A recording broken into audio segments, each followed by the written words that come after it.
Now there's another question, the third point, which is about persistency of strategy.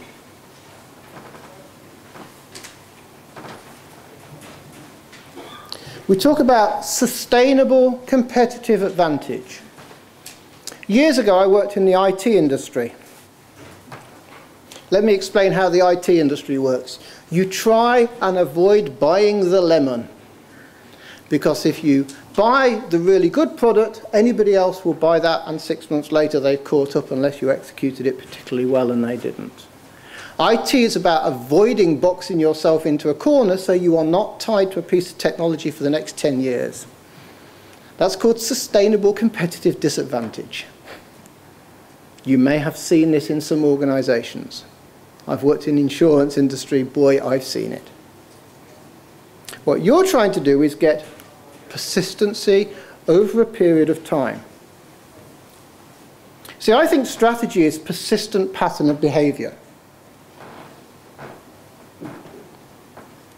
So I'm going to give you a question to talk to your neighbours for a few minutes now.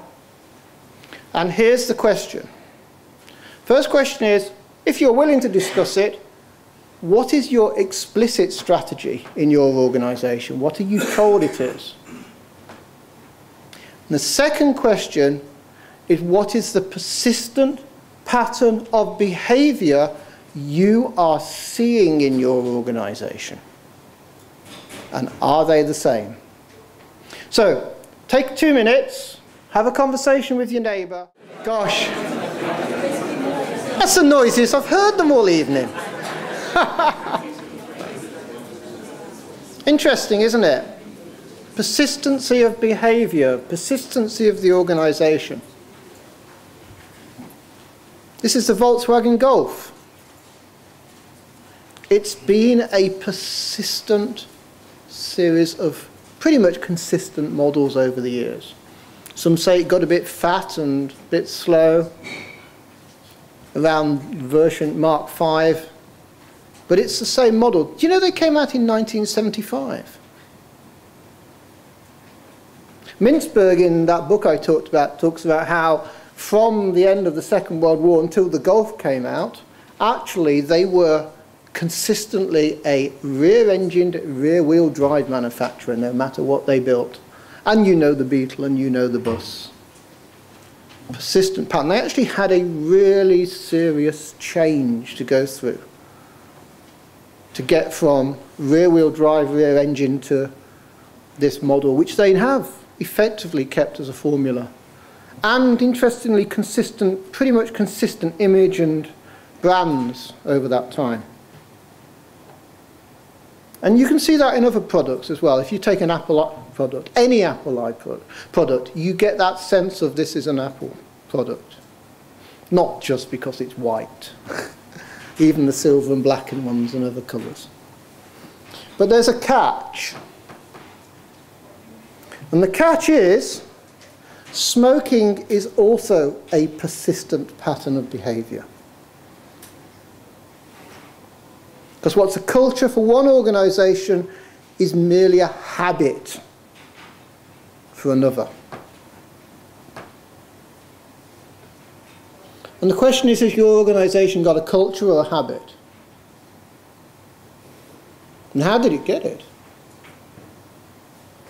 And for a few organisations in the last 18 months, 2 years, the question has been, how do I keep my culture, keep my core people, keep that persistency of still being this organisation we believe in, yet I have to shed staff? How can I do that? Can I get away with the 4-day week? Or do I actually have to lose some people and risk not getting them back? Because they are the people that make the difference in this organisation. How can I keep the ones that really are key? Because they're in that change between the rear engine Volkswagen and the front engine, and that keeping of staff and that persistency in the smoking are the tensions within persistency. Tactics are what you do occasionally to do things. Strategy is the persistent pattern of behaviour. One of the interesting things also is that you have probably mission statements, vision statements, organisational values, they too are ways to instill that persistency within organisations. And your staff, to some extent, will expect a consistency of behaviour. They want to come in and know they're doing something, what they're doing the next day. But here's a dilemma. When you've instilled that, it's sometimes difficult to change. Even if you've accidentally instilled the wrong behaviour. I was working with the city council not so long ago, and they had a monthly report that literally was that thick, that went to all the councillors who were on the cabinet. That thick. And the management hated it, and the councillors hated it, especially when it got sent to home and they were expected to print it, for goodness sake. Exactly. Who thought of that? And I was sitting with the head of the cabinet. That's the most senior council member. Not the mayor, but the most senior council member, the chair of the cabinet. And he was complaining about this. And I said to him, wait for this one. So how long did it take you to train management to give you those thick reports? He was about as quiet as you were. Because they had actually done that. Because what would happen is they'd have a meeting, there'd be an action, somebody would follow up. And there'd be persistent questions about what's the action, have you closed it, what have you done, what have you done? And they were drilling into more and more detail. And over a period, maybe 4 or 5 years, and it might not have even been the same cabinet members, they trained the management to give the cabinet that level of detail, because otherwise cabinet would drill into it and give them hell in the meeting. I sat in one meeting in a population of 130,000. One of the cabinet members brought up one pupil. That's one area, 1/6 of the council, education, topic, one pupil. I pulled out what I called a tangible future, which is a picture of the next 15 years, and the next question he came out with was, ooh, we'd better think of ourselves in the context of the east of England. From one pupil to that big, simply by changing perspective. But people get trained in this. I was talking to sorry, this is for Adrian, whoever's out there. Thank you. I was talking to a chief executive in a car hire company. And he described how their call centre was inefficient, had poor customer service, and was very, very expensive. Literally, a call would come in, there'd be a handoff to somebody else. And the customers were having to make several calls to resolve anything. It had all the classics.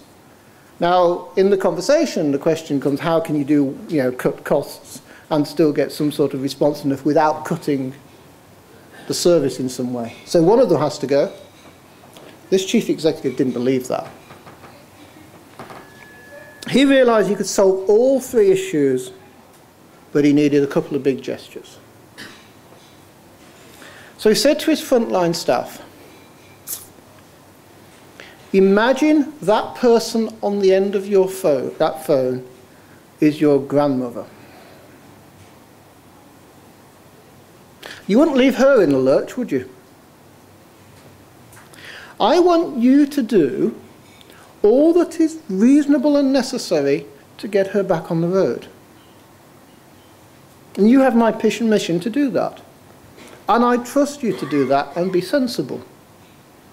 If you overstep the mark, we'll sort it out afterwards and we'll, work out where the boundaries were. Because it's more important for you to learn how to make new decisions and take responsibility than it is that you've overstepped the mark a few times. Interesting, isn't it? He did a few other things. He actually sacked some of the old managers as well, which sent another message. Now, he was successful. They went from about 60% in terms of satisfaction to 90 to 95. They cut their staff by about 25%. and they were much, much more effective as a call centre because it just wasn't happening. Now, of course, somebody overstepped the mark occasionally. Now, what he was doing was giving permission. And implicit within the way they were working was they'd set up a pattern of not solving things. And so strategy is about, often if you want to break an existing pattern and get into a new one, you have to change the permission. So persistency is good. Addiction to the past can terminate your future. Being blinkered, you end up veering away and losing your market. So look for the social norms, the persistent patterns of behaviours, the way you operate in the market and internally. Because they're the things that have controlled what's really going on. It's not about changing the processes, it's about changing the behaviours. And it's actually about learning, which is the fourth point.